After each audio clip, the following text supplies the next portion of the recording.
Mama, I'm a criminal. Mama, I'm a criminal. Mama, I'm a criminal. Hello, and welcome back to my YouTube channel. As always, my name is Anna, and welcome back to another True Crime Tuesdays. So, this week it's a little off. I don't normally post until next week. However, I did have the opportunity to sit down and have a chat with Tegan from the Tegan Osmond channel. I will have her information linked down below if you want to check out her channel.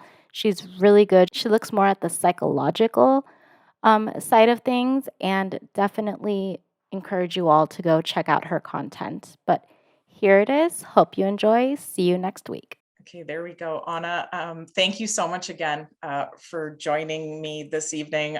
We were just talking about recording, how important that your YouTube channel and the work you're doing is, especially to me, particularly as the people who watch my channel know I study and speak about narcissistic and psychopathic and other cluster B disorder issues.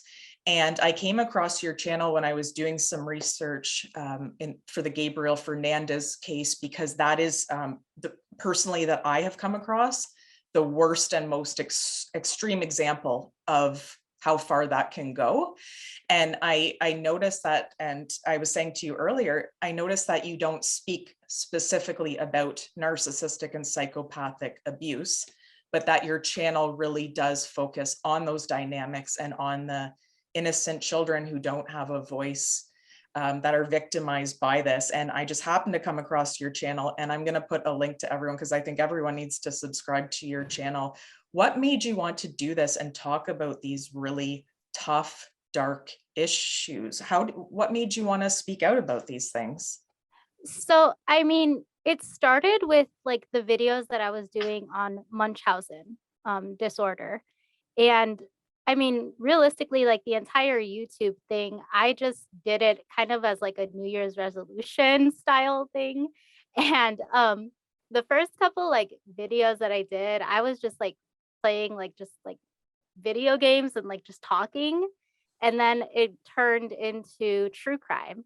And then I started doing True Crime Tuesdays and all of that. But I think what really struck me was when I started doing Munchausen, and just with like Kathy Bush, Bianca Montano, and Gabriel Fernandez, and Gypsy Rose, all of these little kids. And I started noticing, like, why is it that these kids are getting into these bad situations? Like, what is causing this?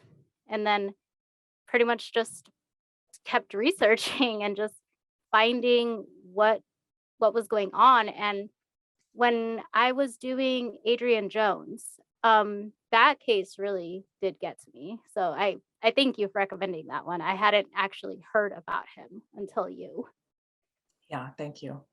That was a horrendous case, and you did an amazing job covering that. And do you find, like I do, that there is just simply not enough attention being brought to these issues? And why is that? How is it that these things are still carrying on and in all the time? That's my biggest question. And I honestly feel like what it is that people forget. Like when it happens in the moment, like when Gabriel Fernandez first happened, everybody was like got together and everything. But then after that, other things happened and it died down. And then it just turned into just the thing that was special to them in that area where it happened, like in that apartment complex, like how they still have his little memorial site there and such. So I think what it is that people just tend to forget, and this is stuff that you shouldn't forget, because honestly, you should be looking for this stuff in like other cases. And I believe it's like CPS. It's always the one that's dropping the ball. And I understand that, there's only so much that can be done, but it's like I said in one of the videos, it's like when my job doesn't have enough people, like we hire more people, we train more people, and it just seems like they want to put money towards other things instead of putting it toward our future, which is the kids, and getting better resources for them and such. Yeah, I agree with that completely. And I'm sort of curious, if you don't mind me asking, no obligation at all to answer, do you sort of work in a similar type of field as well, where you are advocating for these types of things? To be honest, no, actually, I am actually in the financial world. So Wow. I deal with like just finances all day long, but I will say that in my line of work, I do see a lot of financial abuse where specifically like kids will take advantage of their parents' money and such like that. So I see it kind of like in that area, but not so much anything where it's like helping kids or social work or anything like that. It's something that I'm interested in, but to be honest, I don't think I would be able to do it because I don't think I'd be able to control myself um, enough with some of the things that they go through. Yeah, financial abuse, I'm so glad that's a totally different topic, but that does go along with narcissistic and psychopathic abuse. So I'm not surprised to hear that at all. But what I really like as well in your analysis that you do is you don't let the bystanders and the enablers and so forth off the hook. You kind of delve into where these red flags were missed and where these cracks were missed and things like that. And I really appreciate that, because I'm under the personal opinion that these types of folks really can't do the things that they do without bystanders and help and people excusing their behavior and people looking the other way. I don't know if you agree that that's a big part of what goes on with these cases. 100%. Like everybody either turns the other way or they just choose not to see the signs. Especially like in certain cases where it's like like for example, Adrian Jones, his mother had him, and because she left him home alone, that caused him to go to the dad.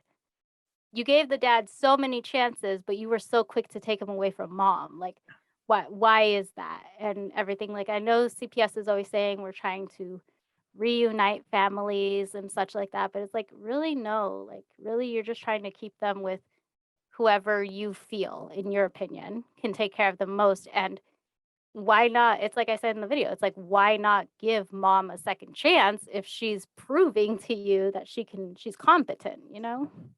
Yeah, and just horrendous how that situation must have been for her, because I think you've mentioned you're a parent as well, Anna. I am too. And I haven't been in that particular situation, but I've certainly made mistakes. And that poor woman to have to like just kind of like sit back helplessly when she's so out of any type of control. And from what I understand, she was even giving child support. Like that's just totally outrageous. And yeah, with these types of situations, it's like so many people are involved, so many people are enabling it, and it almost feels like to the people who have a sound mind and who see what's going on, they feel like they're the crazy ones, and they're watching these situations like, what is wrong with me and why is this considered normal?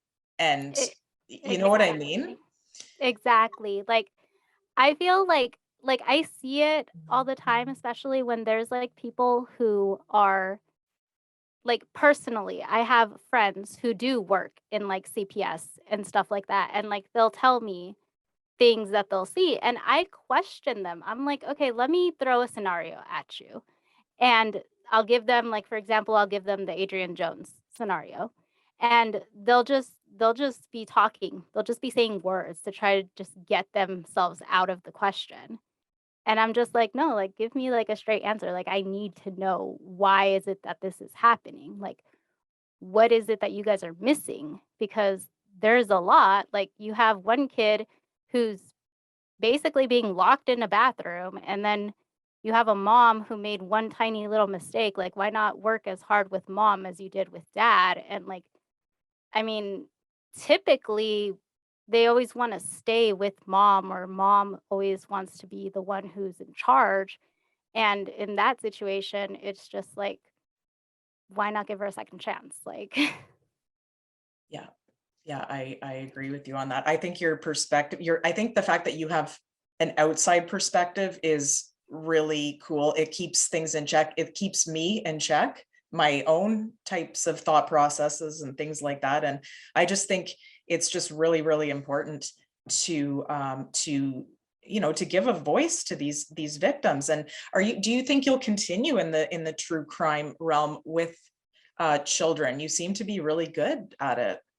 Thank you. Appreciate that. Yeah. Yeah, actually, I do very much plan on it. I have a video coming up that's going to be on Diane Downs and her situation, because when I had personally never heard of Diane Downs until I started researching Susan Smith, and that's when her name came up. And so I want to just continue with like those, I call them mommy killers, and the people who like just Andrea Yates, things like that.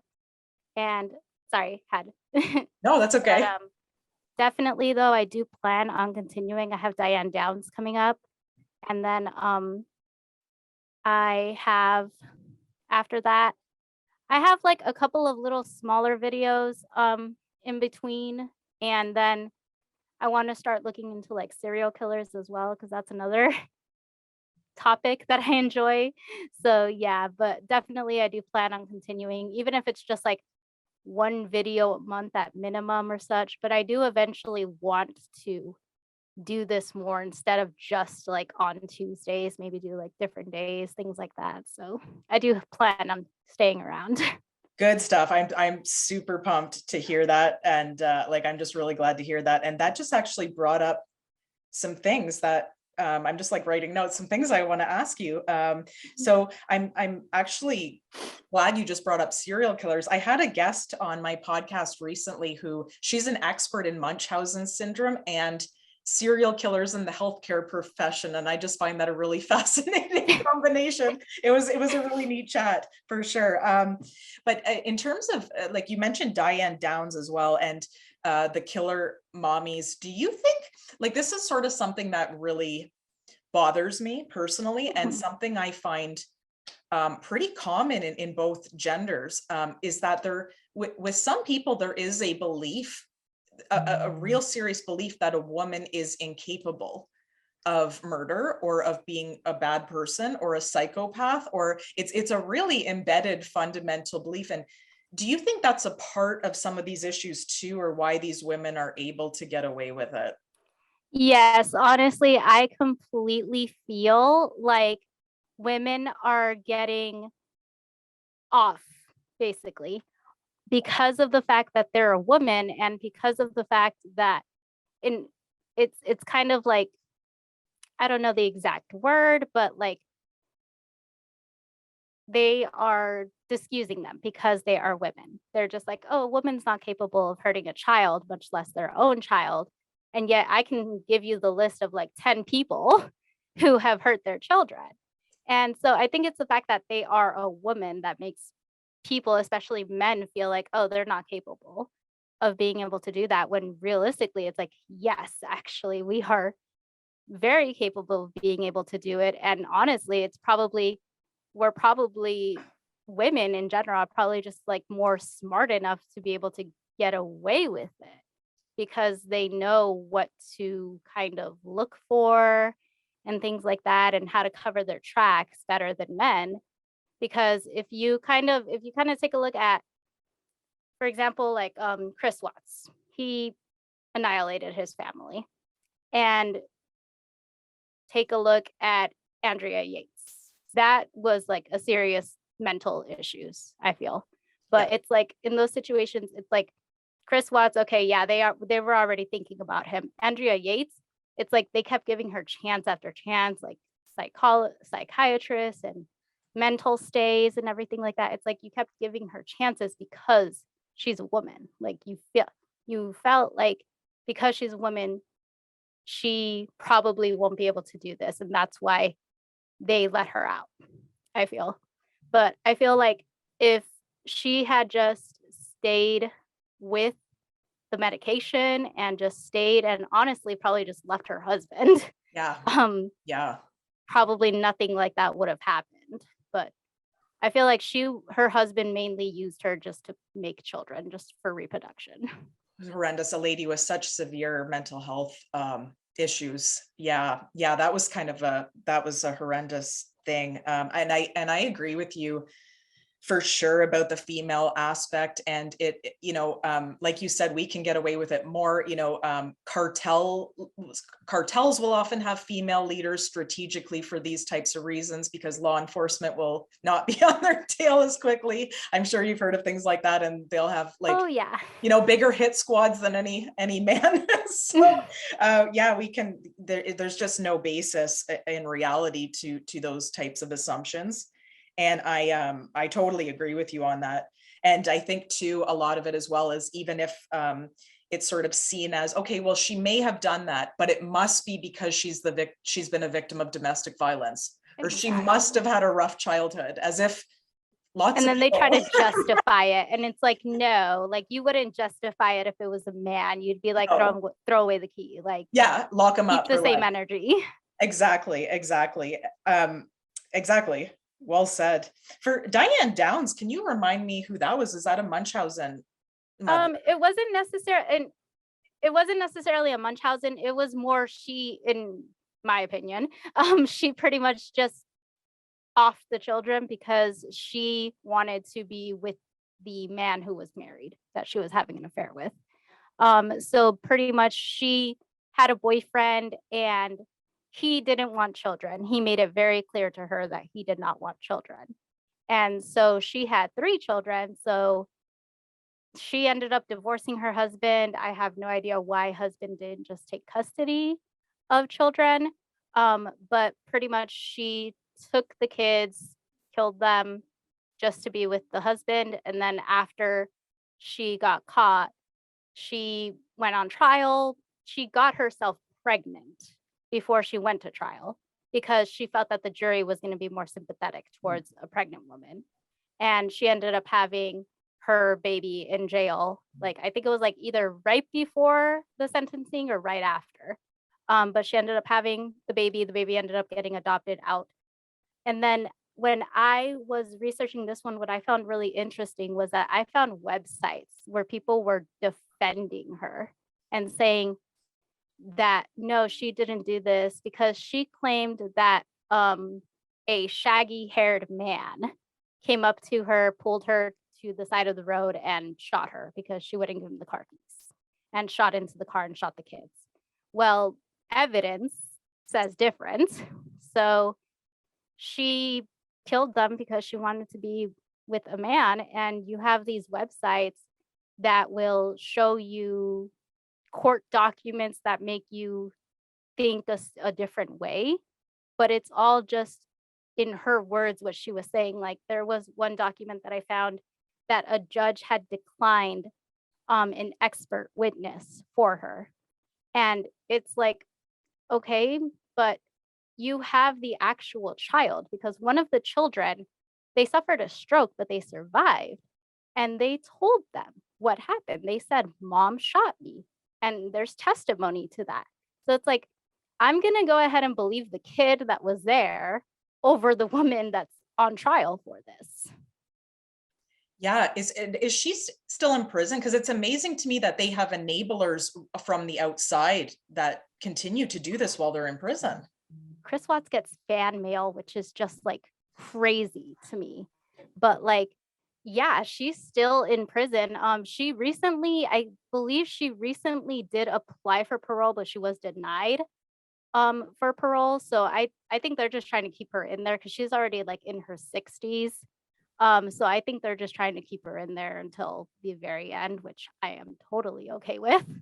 100%. But yeah, I mean, some of these people, like, they get supporters on the outside, and it's just like, wow. Like, especially Chris Watts, like, wow.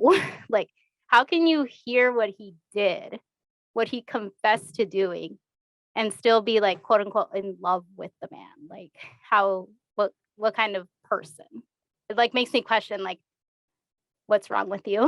Like, what happened in your past? Oh yeah, there's some issues going on there for sure. Anna, I don't know if you've ever heard the story of it was a child named Kelsey Briggs. and she was a military child. Have you heard of that situation? No, I haven't, but now I'm curious. Okay, definitely. I'll send you links and so forth to dig into a bit more on that. So the mother did not harm her directly, but what she did was to punish the father. She basically brought, from what I recall, she basically married a dangerous felon and had him abusing the child, and then the child died and she was sentenced along with him for enabling child abuse. And it's been about 20 years and she's still in prison, and she has an army of people on the outside who constantly make YouTube videos talking about what an amazing victim she is, what an amazing mother she is, and how it doesn't matter that the child's gone because it's all about the mother. She has a lot of these people on the outside after 20 years in prison. If I could, I would like request like a psychologist review of all of these people, because like that is just crazy. Yes, please, if you can send it to me. Yeah, I will. She's got a full like online army of volunteers, websites that have gone like to free her and defend her. And again, I'm reading the things and I'm like, but there's no evidence to me. Exactly. It's like all of these, especially like all of these pages, these support pages. It's like, where's the evidence? Where's something that you can take it to an appeals court? Yeah. And they'll say, okay, this is sufficient. Like, you don't have any of that. You have opinions. Yeah. And opinions, unfortunately, are not facts.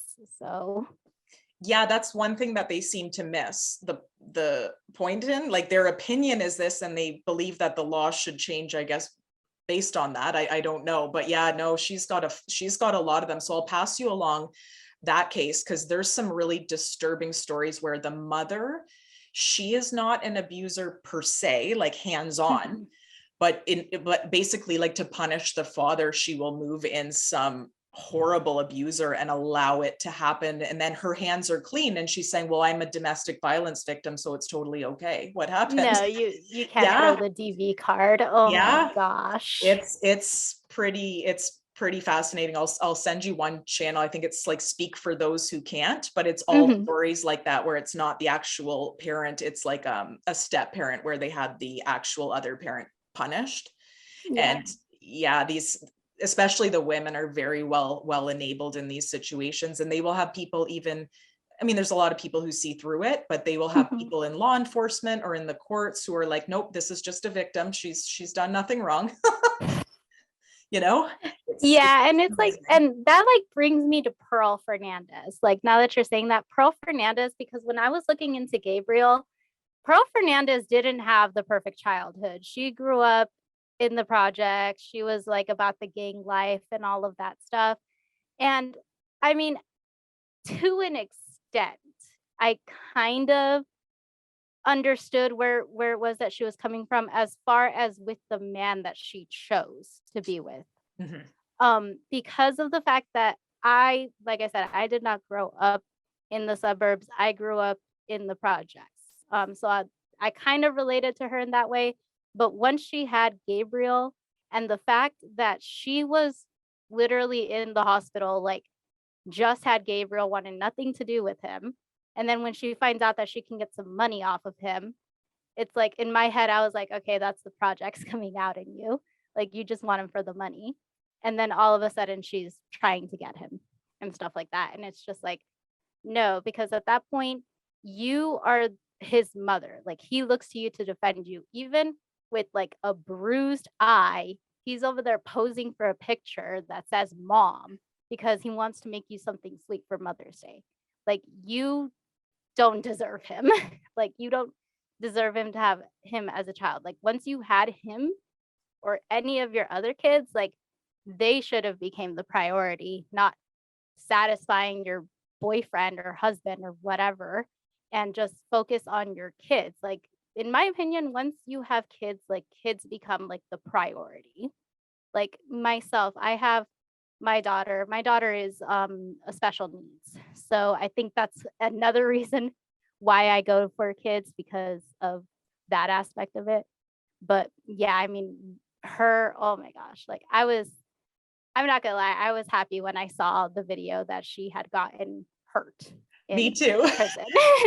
Me too. I watched yours, and I actually did a video on it, and I linked below, like the video with the prison inmate bragging about Okay. everything she had done to her. I was pretty happy about that too. I thought, you know, he just from what I saw, that he was like, he just seemed like such a beautiful soul, like his eyes, the light, and to come out of such a, there's no other nice way to say it, to come out of such an evil and depraved monster's body was like just utterly shocking to me, that he even came from her.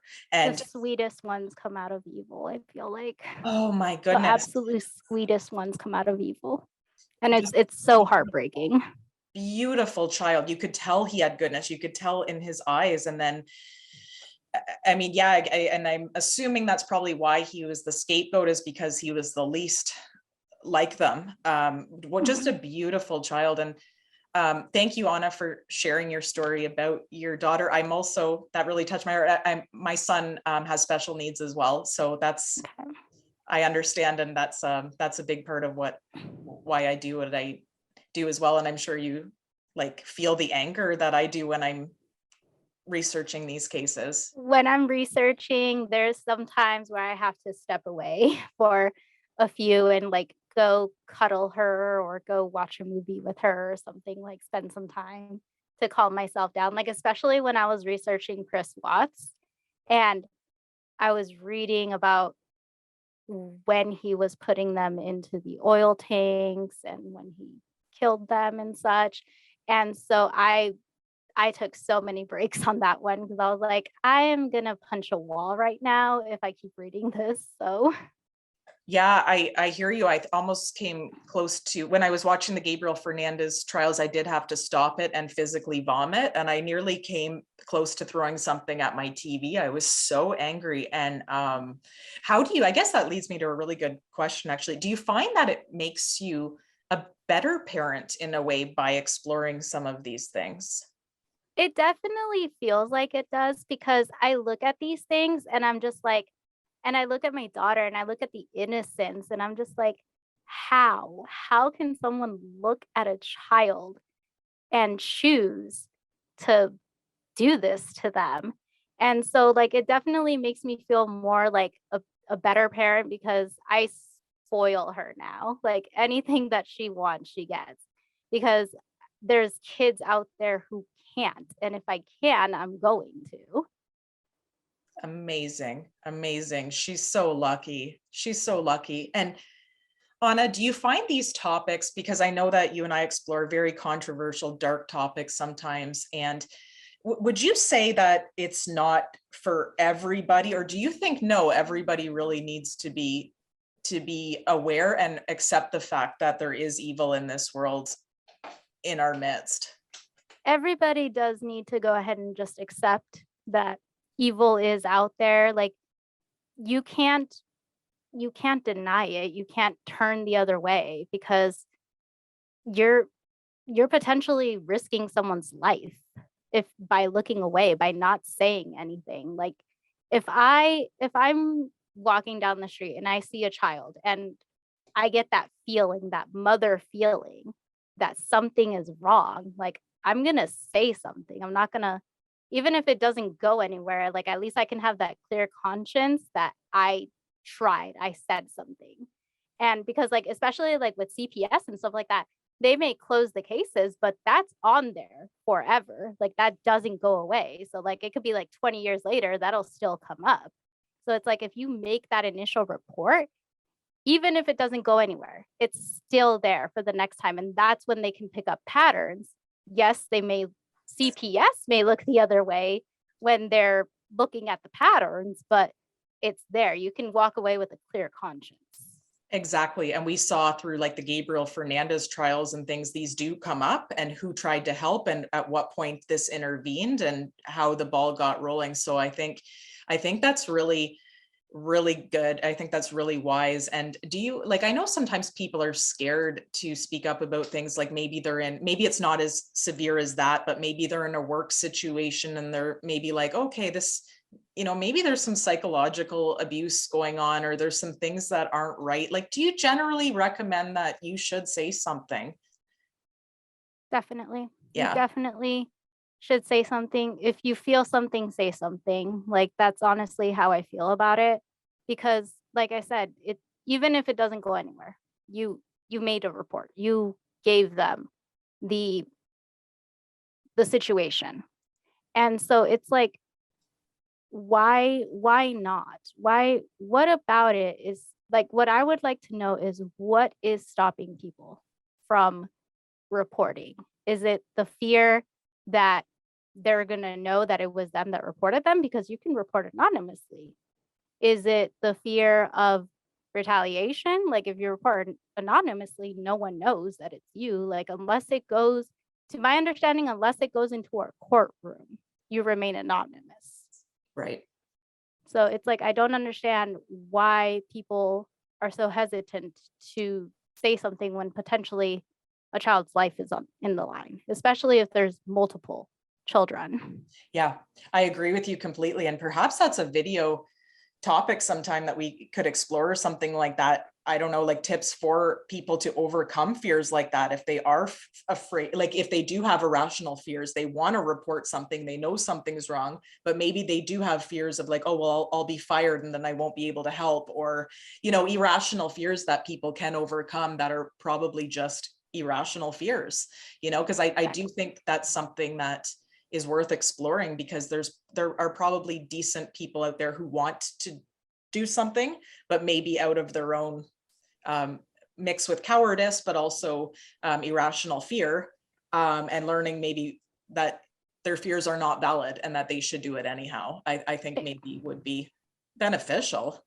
Exactly. And then to that as well, like another aspect of it too that I've noticed is that there's the I went through it, so they'll get through it sort of deal. Ooh. Aspect of it, when they like, when someone notices abuse, but they've been a victim of abuse before, and the mentality that they have with it is, oh, I survived it, so they should be okay. It's like, don't you want better for children? Like, don't you want children to not have to go through what you went through? Like, and that's the other aspect of it too, because like I said, I have a friend who works with CPS, and she'll say that she's had people who told her that before. And I'll just be like, we're supposed to want better for the next generation. So why are we still continuing the abuse? And I went through it, so you have to go through it, or it's not that bad, I had it worse sort of mentality is just really toxic. It is, and very abusive. It's like, so I suffered from something, therefore it's your turn.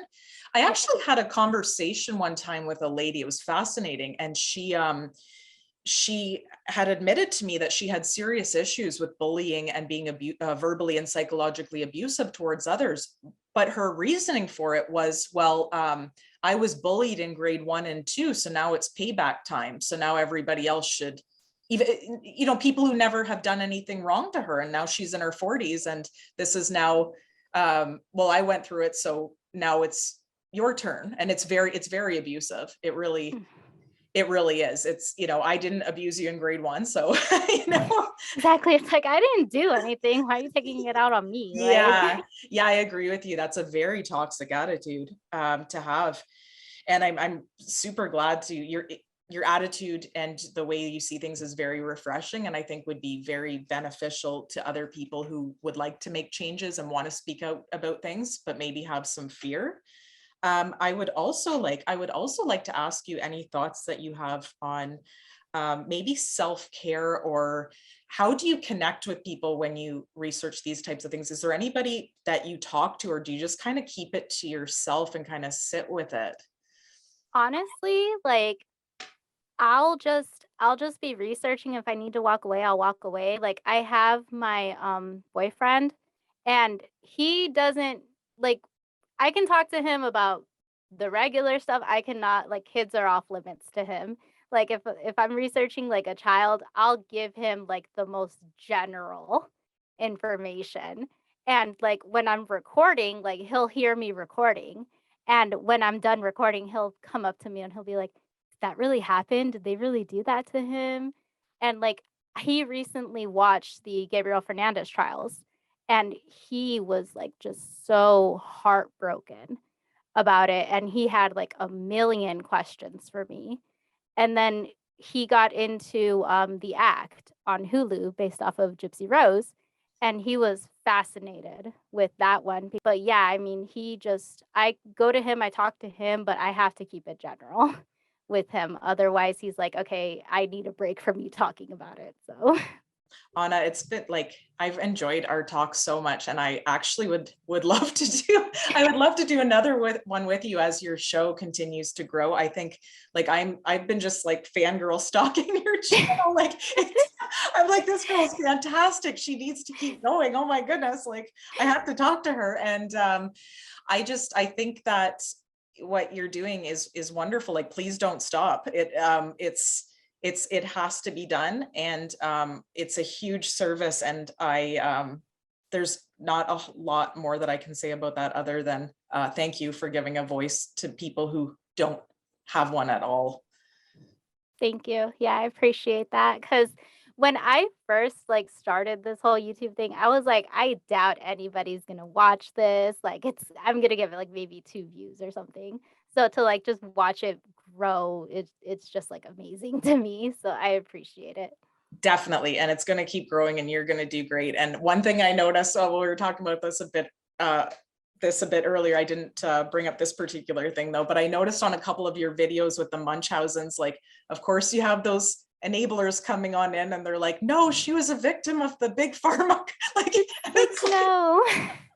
I love how you just leave them on there. Like some of these like honestly, if I like when it comes to the comments, like I'll read them and I'll just like, if it's not something like intellectual to add to the conversation, I'm like, okay, you were read. I'm just gonna leave you alone. Like I'm not gonna really acknowledge you right now but yeah, I mean, like some of the comments that I get, I'm just like, wow, like you really are defending this person or justifying their actions when it's a child. Like, how can you justify somebody hurting a child? That's why when they're in prison, they have to have their own special section because they can't be in general population.